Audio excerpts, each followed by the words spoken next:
15 inch by 12 inch standard সাইজে তিনটা variant আছে আমাদের কাছে, একটা মেটালের, একটা এসএসআর এবং একটা গোল্ড প্লেটেড। সুন্দরভাবে জাস্ট ধরবেন, এইভাবে বসাবেন এন্ড এখান থেকে এই পার্টটা নিব আমরা। এই পার্টটা রাখার পরে এই এক পাশ সেট হয়ে গেছে, দেন এই আরেক পাশ নিয়ে জাস্ট 2 মিনিটের মধ্যে এটা ইনস্টল করে ফেলতে পারবেন যেই কোনো জায়গায়, যেই কোনো প্লেসে। আপনার পিকনিকের জন্য ঢাকার বাইরে যান অথবা ঢাকার ভিতরে যে কোনো জায়গায় পিকনিক করেন, জাস্ট এইভাবে দিয়ে দিলেই সেট। এই দেন জাস্ট এটা নিব, এক পাশ, সেকেন্ড এন্ড থার্ড।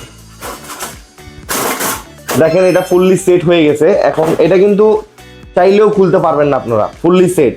এখন জাস্ট উপরে আমরা এই পার্টটা বসায় দিব বারবিকিউ করার জন্য, যে পার্টটা আছে এই এক পাশ, এই এক পাশ। এন্ড এইটা কিন্তু ফুললি স্ট্যান্ডার্ড সাইজ, একেবারে স্ট্যান্ডার্ড সাইজ। এটা fully 15 inch by 12 inch standard সাইজে তিনটা ভেরিয়েন্ট আছে আমাদের কাছে, একটা মেটালের, একটা এসএসআর এবং একটা গোল্ড প্লেটেড। তো এই তিনটা জিনিস আমাদের কাছে অ্যাভেলেবেল আছে। এখন মিস্টার অমিজে অর্ডার করতে দ্রুত অর্ডার নাও বাটনে প্রেস করে অর্ডার করে ফেলুন।